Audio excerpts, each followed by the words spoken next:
many roles. And so she has many people and many relationships that she feels like she has to please everyone. And I hope that like in my relationship with her, I'm enabling her to be herself and not worry about what her mom thinks, what her mother-in-law thinks, what her husband thinks, my dad, what like what like you, Seema auntie, think as her business partner. Absolutely. What like all these different roles she's expected to conform to. I hope that I'm enabling her to like be the person that she wants to be and do the things that she wants to do. And that's something that she struggles with. And I hope that like I can see her changing and getting better at doing things for herself. But I hope that I am like part of that process and I'm enabling her to be herself.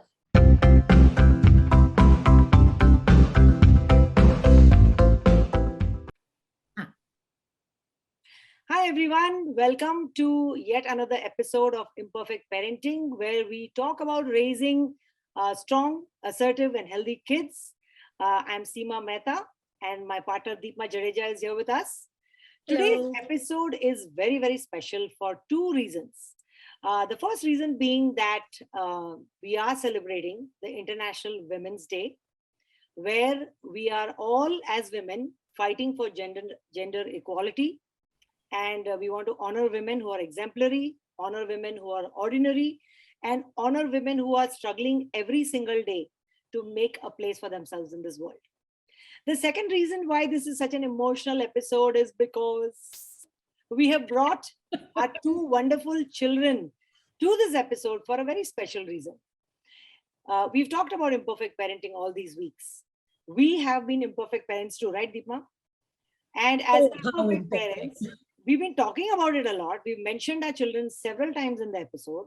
So we thought this is the time of the year when we honor women.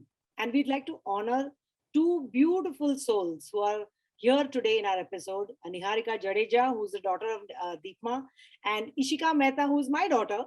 And both of them are very unique individuals. Niharika is a STEM student who has pursued biology in the University of Berkeley. UC Berkely, right? And then there is Ishika, who has pursued art and design, and she's a motion media, should I say media or graphics? Motion graphics. She's studying in Savannah College of Art and Design and is in her third year. So welcome, our darling children. Thank you for being on the show. Thank you for agreeing. I was a little bit worried whether they will join. I know. Because I thought Ishika will immediately reject me, but she very, very happily said, yes, let's do this. So Ishika, tell us one reason why you thought you should be on the show. Well, first of all, I think you both of you are like really strong women, and obviously you've raised us to be really strong women. So naturally we should be on this show and like and good answer, Ishika. Thank you. And me and Niharika are also both like, I know Niharika is also really like independent and really strong, and like we both are in different fields, so it's like good to have us, I guess, like differing experiences, but also we're in the same boat. So yeah. And I have to say, Ishika is sitting in Savannah right now in Georgia, US, and she's tuning in and at a very, very, what time is it? It's like late hour. I was about to say thank you so much, Ishika, for staying up for us.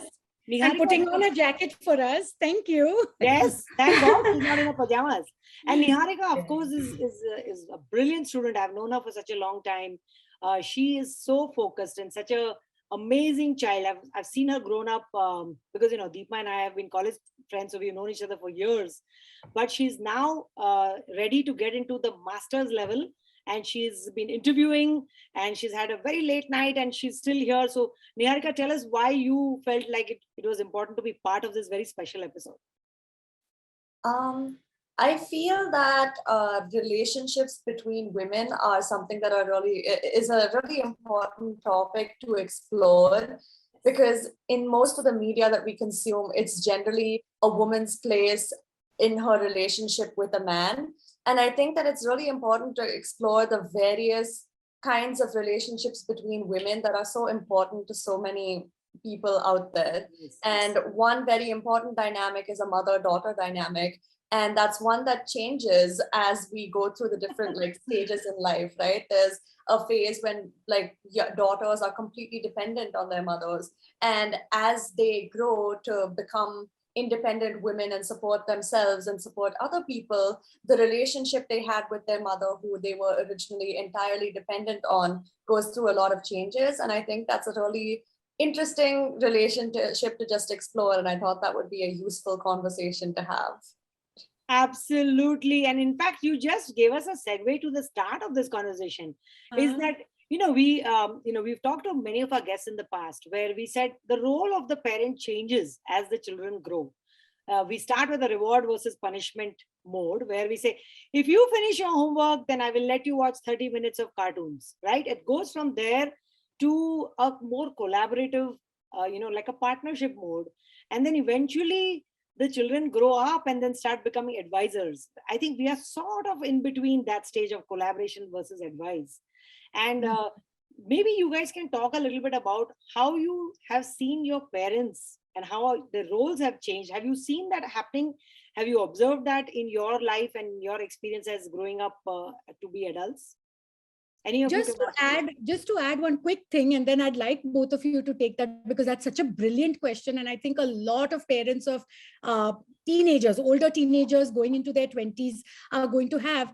But how is it that I know that I have had a very hard time moving from the mother who is always obeyed, the mother who gives instructions, the mother who gives advice, to the woman who is collaborating with another woman who has a very, very strong head on her shoulders. So what kind of advice would you have for moms like me who are having a tough time accepting you as more than just my child? Niharika, you want to start since your mother is asking that question? Yeah, for sure. I feel like there was this stage when I was a lot younger when I used to believe that my parents were like flawless and everything they said had to be like obeyed, and they were my entire universe, right? So I had to listen to them, and they knew what was right, and they were doing everything so professionally, and there was a level of perfection to their work. And I feel like as I grew up, that level of idealization kind of decreased, but in a way that made me really appreciate them, because it made me realize that they were just people, and they taught me how to be like someone who didn't know everything. They taught me how to be someone who didn't have all the answers, who wasn't perfect, who wasn't perfectly organized and knew the right answer to every difficult situation, but who handled it in the way that they were best able to. So like, I feel like my image of these perfect parents is not the same image as it used to be when I was growing up. But in a way, it's like an image of better parents who are actually human beings. And yeah, so that's really... And that is actually, that's a great point, Niharika, because that's also the fear of a parent, right? Because here we are supposed to be strong, and we are supposed to know the answers. We are supposed to solve every single problem. And there are times when, we go back into our rooms and we are like terrified. How do we fix this? How do we solve this problem? So we try to maintain this front of being very strong and knowing all the answers. But you're absolutely right. We are just humans, and we are also growing as parents. I mean, we were not born as parents. When you guys came into our lives is when we became parents. Mm-hmm. So to embrace that new role took a little bit of time too. And especially when you have maybe more than one child, and when you have the second one, there's a big difference in the way you raise the first child. And you both are, Ishika and you both are firstborn. So you guys probably were the experimenting, like maybe guinea pigs for us, where we tried and tested a lot of things that probably bombed at times. Ishika, what is your opinion of this change and this transformation? Yeah, like just like she said, like, I mean, there was a time in my life where like you guys were like, essentially, I'm not calling you one, but robots. Like like everything that you said was like all like, completely correct. Like I wouldn't question anything. Like I would like, I mean, obviously I still look up to you, but it was like everything that you said is the truth. Like, I mean, not that you're lying, but it is fact. Yeah. And now that I have grown up, I see that you guys are also like, just, I'm not going to say struggling, but you know what I mean? Struggling, just like us, I think through struggling is life, not a like bad going word. through life. Yeah. Yeah. Like No, I we're think all like having Niharika- experiences. Like Niharika said, right? And Nishu, you're trying to say the exact same thing, is that we're people. She said, Yeah, you're yeah. human beings, We're perfect all humans. going through stuff. We're all Yeah, we're all people. going through stuff. Yeah. And But I at that time, it was just kind of me and my like problems, and I like would never think about your problems, because my problems were your problems. And it was, yeah, so now it's kind of like I can see, like, I'm able to also relate more to you guys, because we're able to actually identify problems that you're going through, and we can also like help you through them, as you guys have helped us through our problems. Which is so great about the kids growing up. It's such an amazing feeling to have somebody to talk to, actually, especially the stage of life that we are in, where we are also going through a lot of changes in our own bodies. And having that kind of strength and support from you guys becomes very, very relevant and important for us. There's a question that we always ask in our class, and I just want to have some fun with that. Is that if you are going to be, an animal, what animal would you be? And I will answer that question first, because this is something I've thought about a lot, and we've done it so many times, so we kind of are ready with the answers. But I want you guys to think about it too, because it's important. So if I were to ask you, what animal would you be and why? So the animal that I always choose the elephant, not because of its size, and not because it can eat anything and get away with murder. I wish I could do the same. But the reason is because I think that one whack with the trunk, Seema. That's there you all go. you need. Yeah, even the tail is enough, right? But the reason why I chose an elephant is because I think, first of all, they are highly matriarchal, right? The female elephant is stronger than the male elephant, because she's constantly the nurturer. Not only is she the nurturer, she is the one who's constantly leading the herd. I remember going to Masai Mara with Ishika many years ago, and we saw this lone male elephant walking in the savannah. And we were thinking, look at this guy, while this very strong mother is kind of taking all her children and the herds around with her and standing strong in front of anybody who comes in the way. And I feel like that's what a lot of women are, really. But they're not just nurturers. Nurturer is a very common name given to a mother, but they are way more than that. There is so much strength that comes out of an elephant. Elephants never forget. So when you guys mess up, we never forget. And when you all do great things also, we never forget. And I think that strength and character that an elephant has, the loyalty, is something that women have so deeply in them. That's why I feel like I am the elephant. So please, Deepma, share who you think you are. Wow, what a lovely answer. I don't think I haven't gone as deep into the research of why I think I'm this particular animal, but I always think of myself as a kangaroo. And I think one of the reasons is, and I think Niharika and even her brother Avi will vouch for this, is it's because I always loved having my little Joey in my pouch. And that was, I think, the hardest thing about my children growing up, is letting them go, is letting them, relinquishing my role as the mother figure in their life, and actually switching that role. And that's why I'm so happy that you two girls are here today, is that the relinquishing of the role is always hardest on the mom.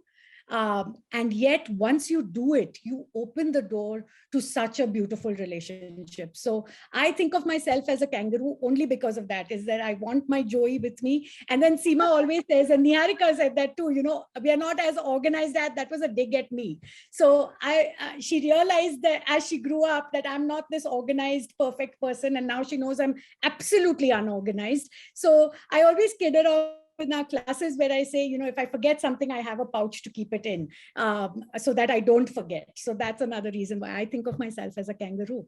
Okay, girls, your turn. Wait, I'll just touch on what mom said and then I'll tell you what my spirit animal is, I guess. So I think something that's really important about this changing relationship is that it doesn't happen overnight. You don't suddenly like move from mom to peer to like advice receiver or something like that. It isn't something that's like a natural process. And like my mom said about like the kangaroo and the joey, she's having a really difficult time understanding that while she's my mom, I'm also an adult now and capable of making my own decisions. And so everything she says is not law for me anymore. But it's not like that doesn't mean that our relationship as a mother-daughter is like messed up now because I don't listen to her all the time or something. It just means that like we're moving to a different stage in our relationship. Yeah, and it's something that like she still struggles with, and sometimes she still like I'll ask her something for the courtesy of telling her like, oh hey, I want to do this, is that okay? And she'll say no, and then I have to remind her that hey, this is my decision and I want your like confirmation. You can't actually say no. I think that, and I have heard that many times from Deepma also, and I think that's why I think that women, as we are talking about International Women's Day, one of the things that women do really well is that they have their own network, they have their own support system. And trust me, when your mother behaves in that manner, I'm right behind her, whacking her and say, let her go. So we have that support system, which is fantastic. I think women do a great job of creating a support system and a network. And I hope that you guys will also find that network for yourselves, which is very important because yes, it's very hard, to give, we physically are giving birth to you guys, and then to let you all go is the hardest thing for any woman to do. Not easy at all. So I completely hear what Deepma is saying. At the same time, that kind of strength to be able to let go of the children is only something women can possess. So I think we're very proud of that. That's how the generations have changed, right? Because the previous generations, especially in our culture, have had a much harder time letting go. And in fact, many have not let go. So I do still have, not out of a sense of, like Niharika said, not out of a sense of calling out, but just showing the difference in the cultural values. I have had my grandmother and my mother saying, that's not how you were raised. That's not what we expect you to do. And me immediately going back into the daughter mode and saying, oh my God, I'm not being what they expect me to be. And then being able to share with my daughter that I remember, I think it was a couple of months ago when we were at a Christmas party and Niharika didn't want to come there. And she referred to herself as Ella Enchanted, where she has to always do what mom says, kind of thing. She has to be this good girl. And I had to remind her that, hey, it's okay if you don't, it's okay if you disobey at this point, because I'm not going to hold you responsible, and we have to talk about expectations and where they go. So I really do believe that all of us are trying in our own way to change our expectations and also be more forgiving of others' value systems and who they are becoming as human beings. Ishika, you've been very quiet, so I do want you to talk about this Ella Enchanted concept. Yes, and tell us about the animal. Oh yes, and the animal too. Ella Enchanted, like, I don't know if you guys have seen it, but it's about this girl who basically has like this curse, I guess, or like a gift where she has to obey everything that anyone says. So I guess it kind of was like that because it, like she said, your word is law, right? This is a very risky episode for the mothers, but we'll take it. Go ahead. Yeah, like now, like I'm gonna give an example of like our like tattoo thing, right? Yeah. I have one tattoo and I plan on getting more, and I know that you don't you don't want me to get more, too many, I guess. But ultimately it is my decision. But if I was younger, I would probably be like, oh no, because like you said, no more. And I'd be like, oh my God, no more. And but yeah. Sorry. Let's talk about this tattoo for a second, because that's one example of where parents struggle, right? Yes. So, as a mom, I'm thinking, oh God, some infection will happen. It's not good for your skin. You can't donate blood if you like all these myths that we have. Then on the other hand, I'm thinking, she's a creative person. She's an artist, and she has to express herself. And she's usually she I think would be. Would you call yourself an ambivert or an introvert? I mean, I don't know what term. Yeah, ambivert is You're fine. sort of like an ambivert, where sometimes you like to withdraw into your own shell because that's where your creative process really comes out, and you need to express yourself. So I have to respect what your needs are as a growing adult. At the same time, my role as a mother is never going to be over. Even if you are 50 years old, I will still be your mother, and I still have to protect you. That feeling of protection is always there. So, Yeah. what we did as a result of that conversation is that we both headed to the tattoo place together. And of course, I chickened out because I didn't like the size of the tattoo. So I haven't got the tattoo yet, but it is a plan that we will put in motion as when Ishika comes back home in summer. So hopefully she comes back home in summer. In winter. In winter, maybe. So we will be doing it, and I love that that she brings out this very unusual thing. Like I've been, like Deepa said, we were growing up as you can't do this, you can't do this, you can't do this, and that is constantly conditioned in our head. So I would have never imagined getting a tattoo if Ishika had not pushed me. So I really appreciate the fact that our young children who are of this generation are showing us things that we have never done before. And I would say that a lot of the women our age, who were our peers, haven't pushed themselves as much as we have. And we would like to say absolute gratitude to these girls, because they have constantly pushed us to be better, and pushed us to try out things that we would have never imagined. So Ishika, tell us about your animal butt. Yeah, that I Yeah. would like to know. Yeah. So like kind of adding on to the ambivert thing, like I would say that I'm kind of like a cat. So like I can be like friendly when I want to be, but I also know how to set boundaries and take time for myself and be reserved and stuff. Nice. Yeah. So Right. that's, and also like adding on to what you said before, like we are also like grateful that you're open to taking opinions and feedback from us, because I know like a lot of people are probably not very set in their ways and stuff. So we're like really grateful that you are also willing to see things from our point of view.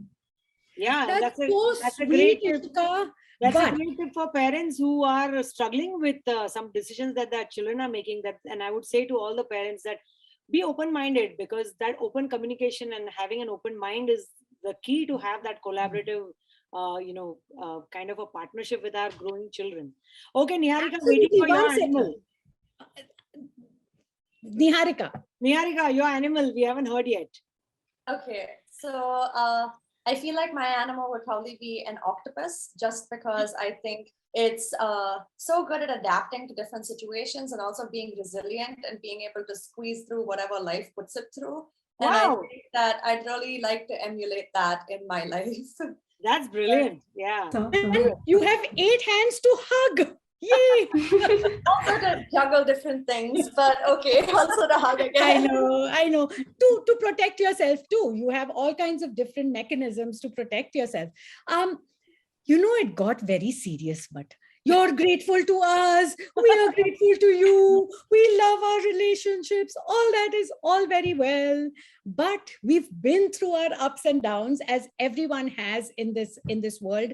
Every relationship, not just the parenting relationship, but every relationship goes through the ups and downs. So now we want to open it up very fearfully about what do you think some of our imperfections are that you've learned from?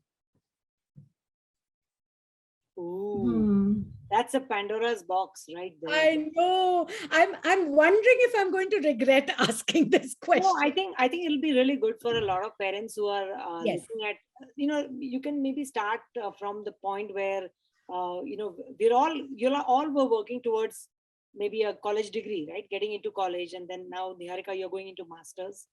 But that process was not easy, right?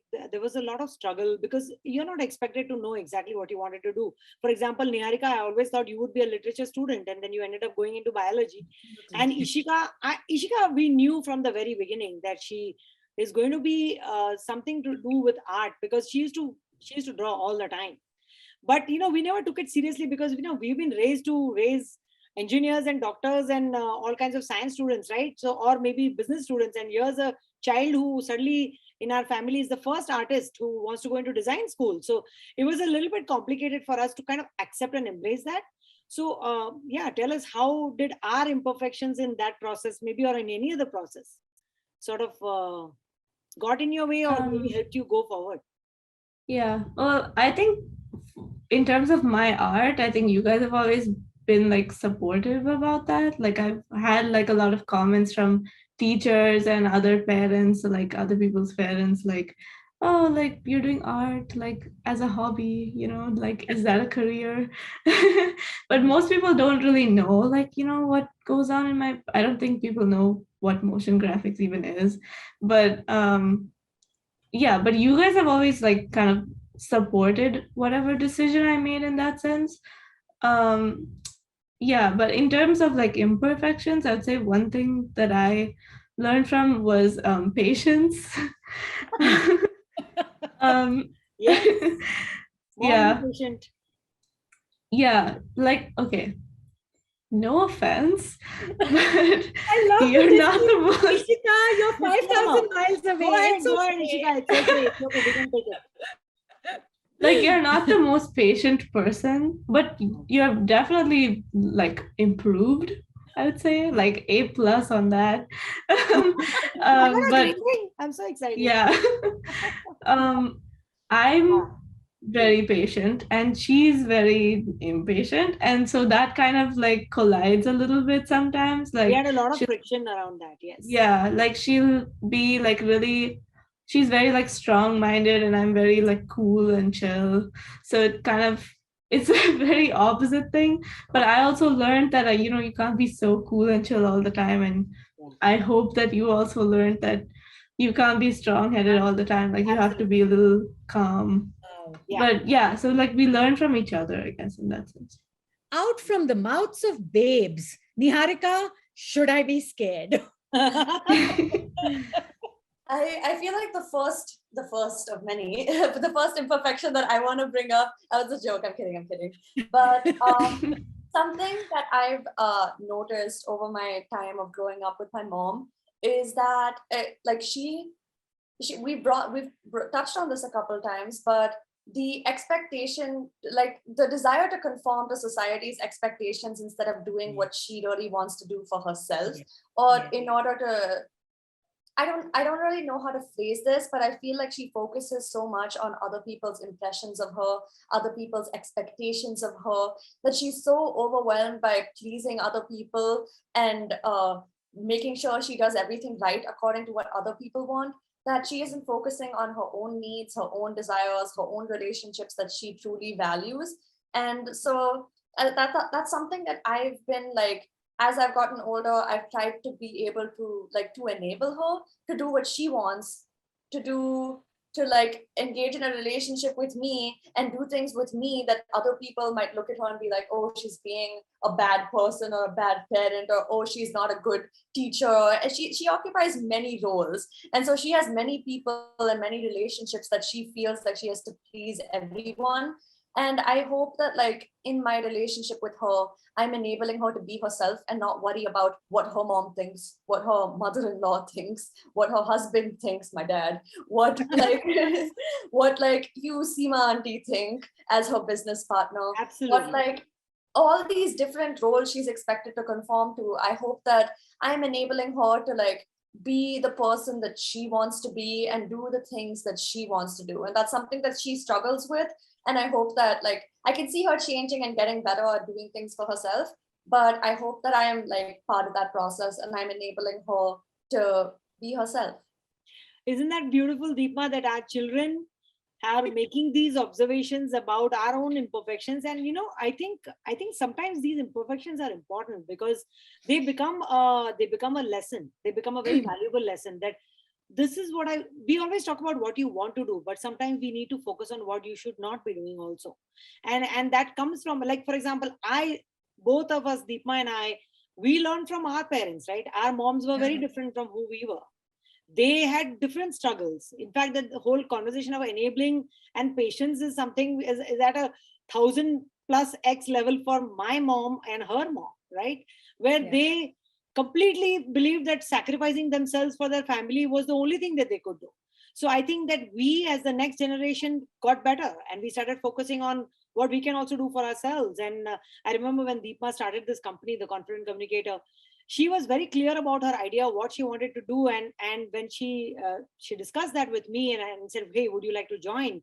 I thought that was such a brilliant thing to do. And I think that's what we have to do as women. We got to keep enabling and honoring women for the way they push their boundaries and go to the next level. And I think I have to say that both Deepa and I have, in the last 8 years that we have worked together, have changed so much, and we've learned so much from each other. I have learned to be a little patient from Deepa, along with my daughter Ishika. Ishika has certainly shown me, she keeps cooling me down, and your inherent personality cannot change completely.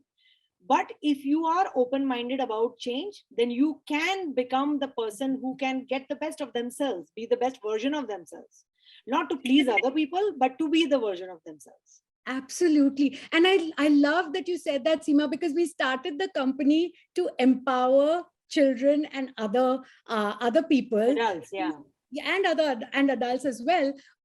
And now we have our children empowering us, and as long as we're open to that, and I think that for me has been the hardest, is being open to someone half my age telling me and accepting that that might be the right thing, right?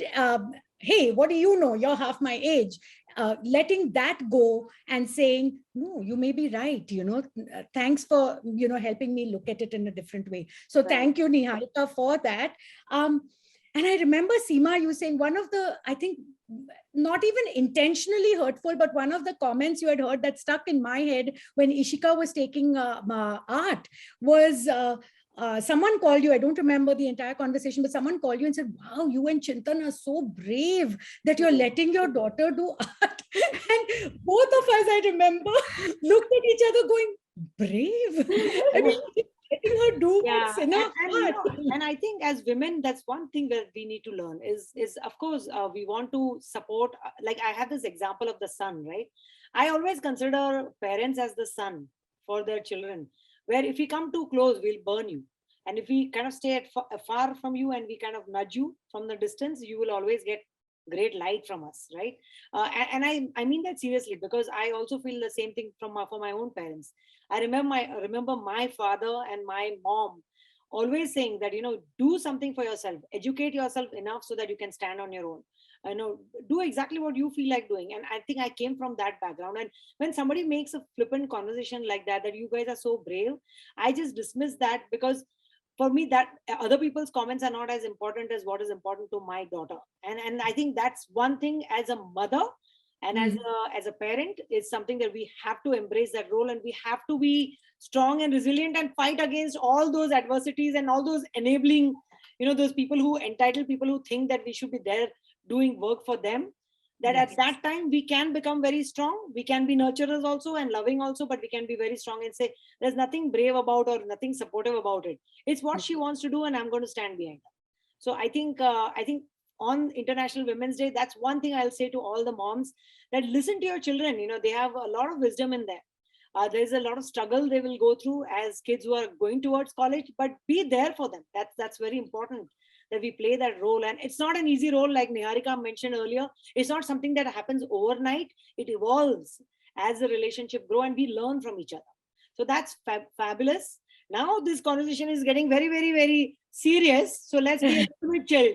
Let's talk a little bit about our own children's imperfections. How about we give them the same feedback?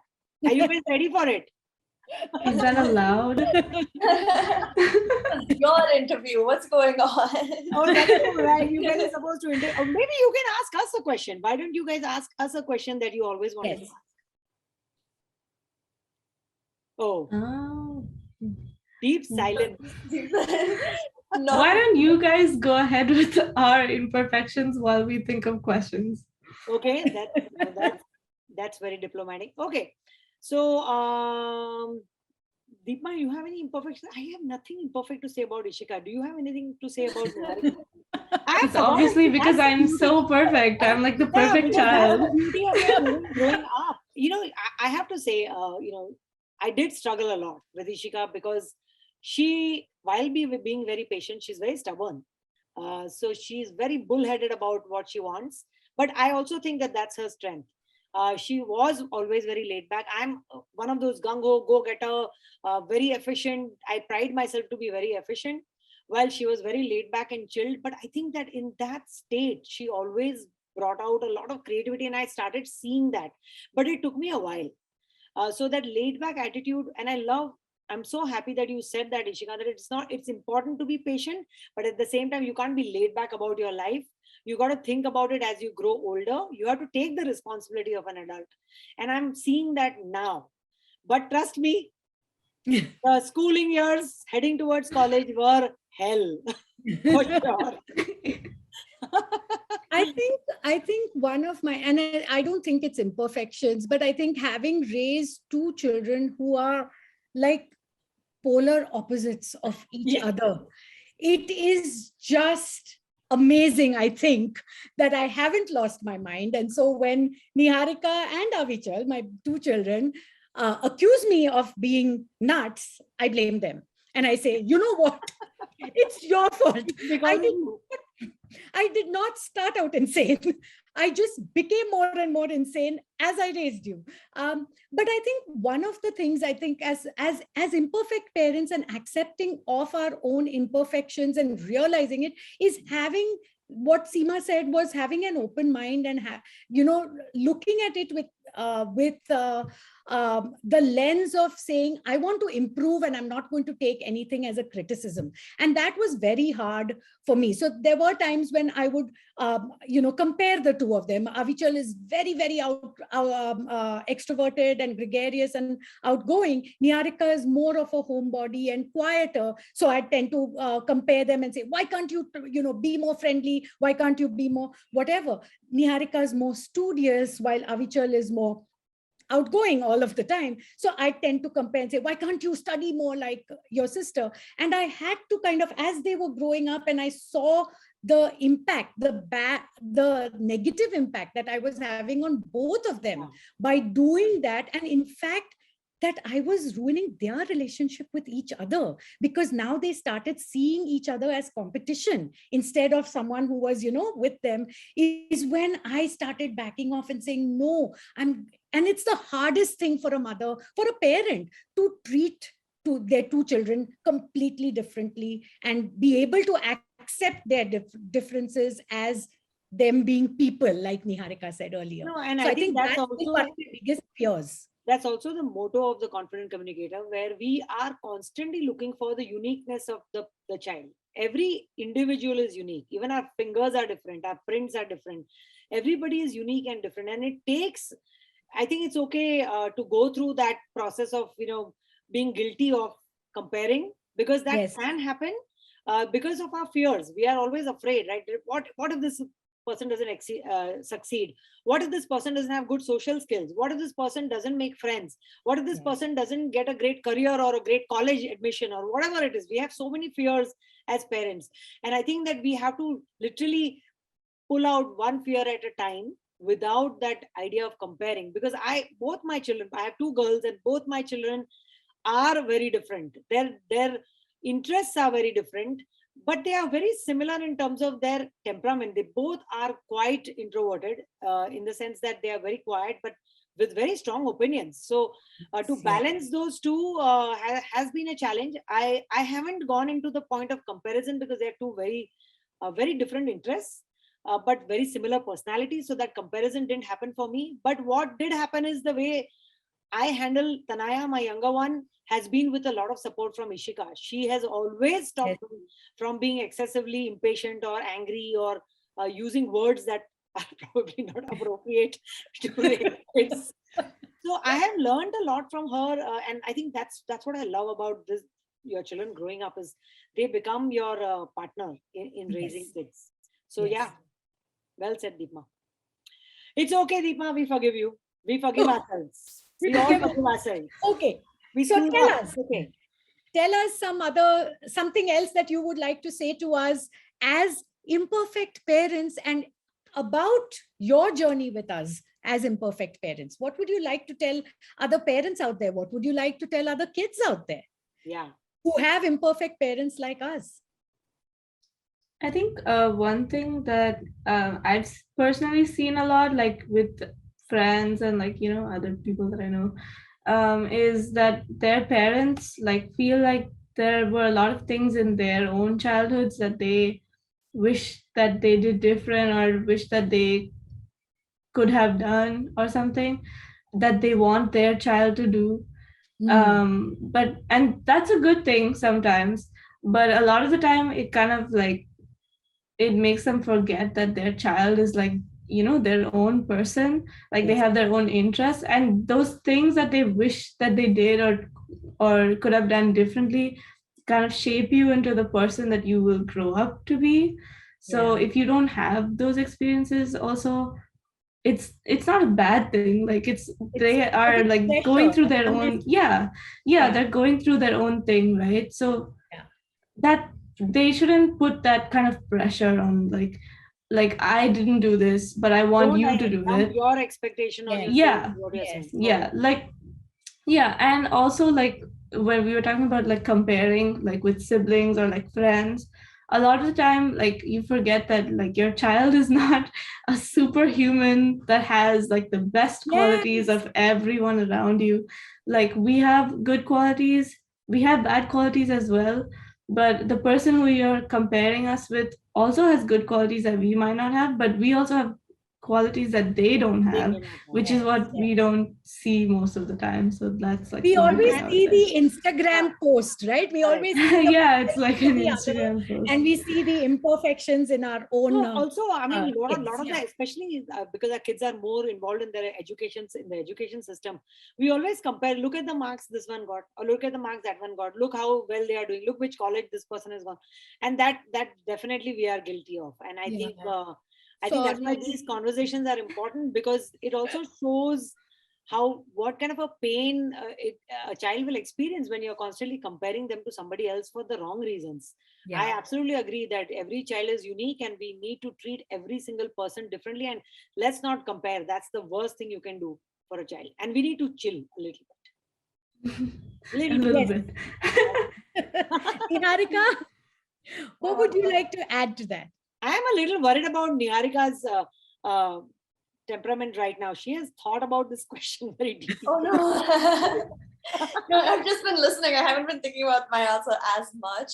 But I guess something I want to say to like children and parents out there is that whatever situation they're currently going through always appears to be the most life-changing, like incredibly difficult. Oh, I'm like, I don't know what to do. My whole, like, I'm struggling with this one thing that I'm doing right now, and I'm never going to get over this. This is like my entire life, and they're pouring their entire time, energy, mental headspace, everything into this one difficult thing. And I just want to remind them that every time they go through that, they are able, it moves on, like life moves on. And that thing that was your entirety at one point of time is something that isn't as significant as you move on to bigger things. And so like, I know that a lot of like children struggle with like, oh, I'm scared about what college I'm going to get into. And then after they graduate, they struggle with, oh, I don't know where I'm going to work. And like, oh, I don't know if I like higher education and pursuing a master's or a PhD is something for me. And there are these huge questions that always like encapsulate the entirety of their focus and their energy. And they seem like they're so big and they're such a big deal. And even for parents, like, oh, my child got into their first relationship and they're being so stupid about it and they're never going to forgive themselves. This is so dumb. I need to rescue them from this like life-changing thing. And like there are things that seem like such a big deal. And if you just like take a step back and remind yourself that these things aren't going to exist in a month or two, maybe like less, maybe more, they're not as big of a deal as you think, and life moves on and things work out and you get where you need to be, even if it's not where you want to be, and like you adjust. And I think that's just important to remember. Yeah. Oh my God. so well said. You know, this, as you were saying this, Niharika, because you sound so brilliant and so put together and so, you know, well thought through. I want to share. I want to share. Oh no, that, you know, we've all been through our craziness. I remember, I think it was 6th or 7th grade, and Niharika had either not done her homework or she wasn't prepared for a test or something like that. And she came to me in the middle of the night, completely frazzled, crying, stressed out, freaking out. And, you know, I was just holding her, wondering what was going on. I did not even know what. I'm like, has someone hurt you in school? Because this was the middle of the night. So I said, did someone hurt you? Did someone bully you? Did someone? So I wasn't even able to, I just didn't know what was going on. And then as we went into the conversation, after all the crying and the madness stopped, we realized that there was some exam that she didn't want to. But the one sentence that she said stuck in my head, where she said, I don't think I can do school anymore. You know, and she's in 7th grade. And she's just like, I don't think school is for me. And I'm just looking at her going, now, what would a perfect mother say? Like, I wanted to have like, What's the right answer? yeah. And I wanted to have these like jewels, pearls of wisdom to tell her. And I was half asleep and I had nothing to say. And I said, can we talk about this tomorrow? That's all I said to her, because I did not know what else. I did not know how to extol the virtues of school at that point in time. And I remember her looking at me, tears in her eyes, and saying, if you were a good mother, you would say you don't have to go to school. And I said, well, then I guess I'm not a good mother, right? Let's talk about this tomorrow. I'm not a good mother, but you can come, you know, and lay down next to me and go to sleep next to me. And the next morning she went off to school. Neither one of us remembers how she did in that test or that homework or whatever. And life went on. Life went on, and we never really spoke about that again, right? So you're right, Niharika. You know, some things that seem to be this unsolvable problem, guys, it may not even exist. But I'll tell you, Niharika was in the 6th grade. My younger one is in the 11th grade. She's 16 years old. And just last week, we were in the middle of having breakfast. She's eating her breakfast and I'm sipping my tea, and I choked on my tea when she said, Mother, is this what life is all about? Me writing exams, doing assignments and homework, and just sitting in front of a screen for 6 hours? Is this what life is all about? And I wish, Niharika, you were there at that point, because I kind of choked on my tea and said, no, there's more to life. But you're right, you know, at the moment when you are experiencing something very tragic, you know, you think that's what it is all about. And I think at that time, we need to remember that, take a step back. This is not what life is all just about. Like, you don't even remember how you did in that 6th grade exam. And neither will my daughter, who's 16 right now, will remember in 10 years how she did in her 11th grade. I don't remember how I did in my 11th grade. Who cares? But I think it's important to remember that this too shall pass. And there will be better days. We have to keep going forward and looking forward. And before we conclude this wonderful conversation, which will never end, I'd like to ask you guys one last question. Because it is International Women's Day, to you, what is the significance of this day, and why do you think it is important to celebrate this, if you think it is important to celebrate? Niharika, you want to go first? Sure, let me just collect my thoughts for a second. Sure. In the meantime, I will ask Deepa the same question. What do you think? Do you think we should still be celebrating International Women's Day even in 2022? We still have to fight for gender equality and stuff like that. I mean, what is your opinion about it? You know, I, like Niharika said, I haven't thought about it a whole lot, but I do know that every time, you know, Mother's Day comes up, or every time, you know, some major day, Women's Day comes up, every time Valentine's Day comes up, there's always this group of people that will start asking, you know, hey, do we have to celebrate love only on one day? Do we have to celebrate mothers only on one day? Do we have to celebrate women only on one day? And I'm saying, celebrate them all 365 days of the year. But yeah, I like the attention on International Women's Day. I like the attention on Mother's Day. Why not? Why not celebrate and earmark one day or 1 month or 1 week, as the case may be, for to celebrate a particular person or people or group of people as being an important part of the population, of being an important part of society. So I like it. I don't give it a whole lot of thought and a whole lot of philosophical debate about it, but that's me. So my opinion about International Women's Day is that I think it is important to celebrate. And the reason why it is important to celebrate is because for the women themselves. I think a lot of women don't really sit down and think about how strong they can be, how they are, and why they don't have to just adopt one role. There are so many roles that they can play, and there are so many things that they can do, so many things they can juggle. The fact that you can give birth to a live human being, I mean, that itself it's not an easy task. Let me tell you, it's not easy what they go through. And I think a lot of women are not still leaning in when they should, not taking up those leadership roles that they should, because they're always thinking that they have to take one step behind. And I think that to acknowledge that and to say that yes, we can be in that leadership role, we don't have to be the one who always have to make the compromise in life, is important. And I think that we haven't yet reached that point where all women think this way. We always think that our role is always the one who's supporting. And I think we need to come now in the front. We need to lean in as much as we can. And until we don't get there, we need to keep celebrating this day to remind ourselves, more importantly than anybody else, that it's okay for us to play that role, because we have to, we owe it to ourselves, we owe it to our children, because we want to raise strong, assertive, leadership assuming roles of girls in this world today, who can stand up for themselves. So I think it's important to celebrate this for that reason.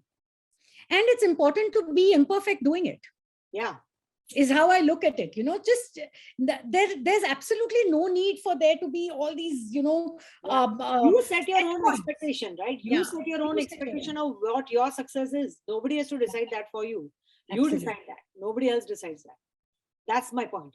The problem is a lot of women don't define their own success. They let society decide it for them. So I think that's what we need to recognize. Correct. Girls, why should we celebrate International Women's Day?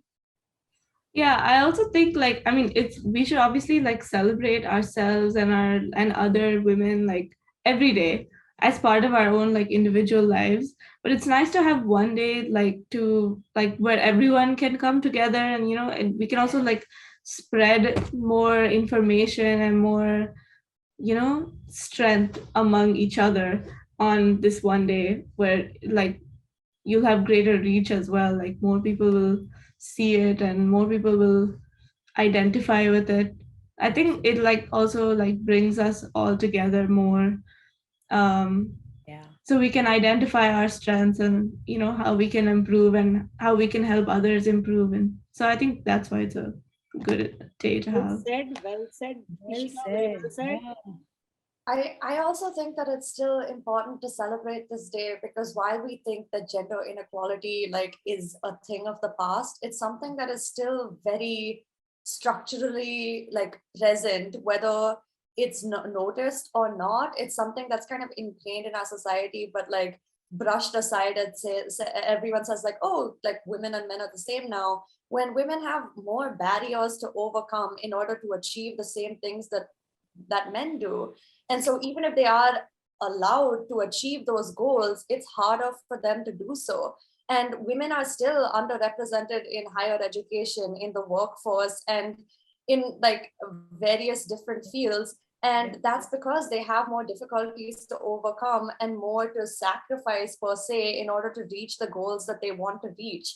And women have there's such a variety of different goals, different choices that women make. And I think that this day is important to acknowledge that all of those goals and choices are valid, whether women choose to prioritize their particular education or their field, or whether they choose to be a mother or not to be a mother. They're still powerful. They deserve to be celebrated irrespective of the choices they make, and they deserve to be celebrated for pursuing their own like desires and not what's been thrust upon them by societal expectations or familial expectations. Absolutely.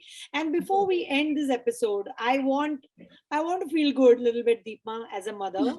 So can you guys please share a favorite daughter and mother moment so that we feel very good when we end this episode, that we did a good job Yeah. as moms. Niharika, you just said all women want to be validated and acknowledged. Well, hey, No, acknowledge I us. don't want to brush off that point because, Yeah. when people say, oh, you're just a housewife or you're just a mother, I think that's so derogatory. I don't Yeah. think that's right. Oh, you don't work? I mean, that's so derogatory. Really, try being a mother and a wife and a housewife for a day and see. No, and even the opposite of that, like people who say like, oh, you're not a mother, you're not You're married. not a mother, you're just working, Yeah. you're a very career woman. Yeah, Yeah. come on, let's stop doing that. Let's not put those labels. All Yeah. right, favorite mother-daughter moment, and then we end. I think one of my like favorite moments, like we used to do this a lot when I was in like high school, is we used to go to like this one restaurant in the mall and like just both of us, or we just spend the day in the mall, just walking around, and then we'll get a coffee or we'll go to a restaurant together, and we'll just talk about like it wasn't really like I was with a parent, it was more like I was hanging out with a friend. So I liked those. I liked those conversations and stuff that we would have. That's true. Those were really fun because there was no judgment, there was no expectation, there was no dumping of, oh, did you do your homework? How many marks you got? Nothing. It was just we were just talking. Yeah, I still remember. Yeah. Conversations build bonds, you guys. Everyone out there who has their kids in every extracurricular activity known to man, please get rid of one and have a conversation in that time. Yes. Niharika, any favorite mother-daughter moment? Yeah, for sure. Especially since I moved back from college recently. So I've been able to like enjoy my relationship with my mom a little differently than I used to when I was in high school, because we're both different people than we used to be 5 years ago. And so I've really enjoyed our relationship growing, especially like the small little things, us watching TV shows together and then like pausing the TV show to discuss like the implications of one dialogue or like how they feel that's represented in our lives and things like that. And like just small discussions where like we're doing something and a conversation comes out of it, or just like being able to talk to each other and distract ourselves from the difficulties of life in general by just like chilling together or like watching a show, making like really bad coffee with cream. My mom really likes putting creamer in coffee and it drives me insane. Like, I'm like, please, can I just have regular milk and sugar? And I say this as someone who has difficulties with lactose. Like, I still want my milk, leave me alone. And so just like the little niggles of arguments, those are so cute. Yeah, like the small arguments that aren't really meaningful or impactful, but are just like discussions and conversations and disagreements in which like we're able to have not high stakes disagreements. And like I just love being able to spend time with my mom in general. And every day is pretty great, except when she's not cool. But like Hey, for the most part, she's great. It's great. Deepa, I think you. I love how she slipped that in. Yeah, but I'm going to leave it at that emotional level that we were at. Feel good about ourselves, and we'd like to just take this moment to say, yeah, these connections, these conversations, being open-minded is so important. Yes. We want to wish every single woman out there a very happy International Women's Day. Keep pushing yourself, push your boundaries, stand up for yourself, enjoy your role, whatever role you pick, like these girls said. And we are very fortunate to have raised these beautiful, strong, assertive women. I would say women now, no more girls. And it came from a place of imperfection. We made a lot of mistakes. And it's so nice that we can talk about them openly. So thank you, Ishika and Niharika, for being probably one of our best guests ever on the show of Imperfect Parenting. And we are so proud of both of you, of everything that you do. And we hope that there are other parents who enjoy the same relationship that we have with the two of you. Thank you, Ishika. Thank you, Niharika. It Thank you, was guys. Thank you for really- having us. Thanks for having us. we Yeah, were it was so a great worried. conversation. Yeah. Thank you. We were so worried. First, if you'd agree, and then once you agreed, oh my God, what are they going to say? And yet we wanted to be open to both the criticism as well as the backpatting and the praise. The reason being that even as imperfect parents and even as imperfect moms, you're still perfect for your child. So don't worry about it. Just go out there and make a relationship, forge a relationship with your kids, starting today. We'll see you guys next week for yet another episode of Imperfect Parenting. Until then, women, enjoy your day. Bye, guys.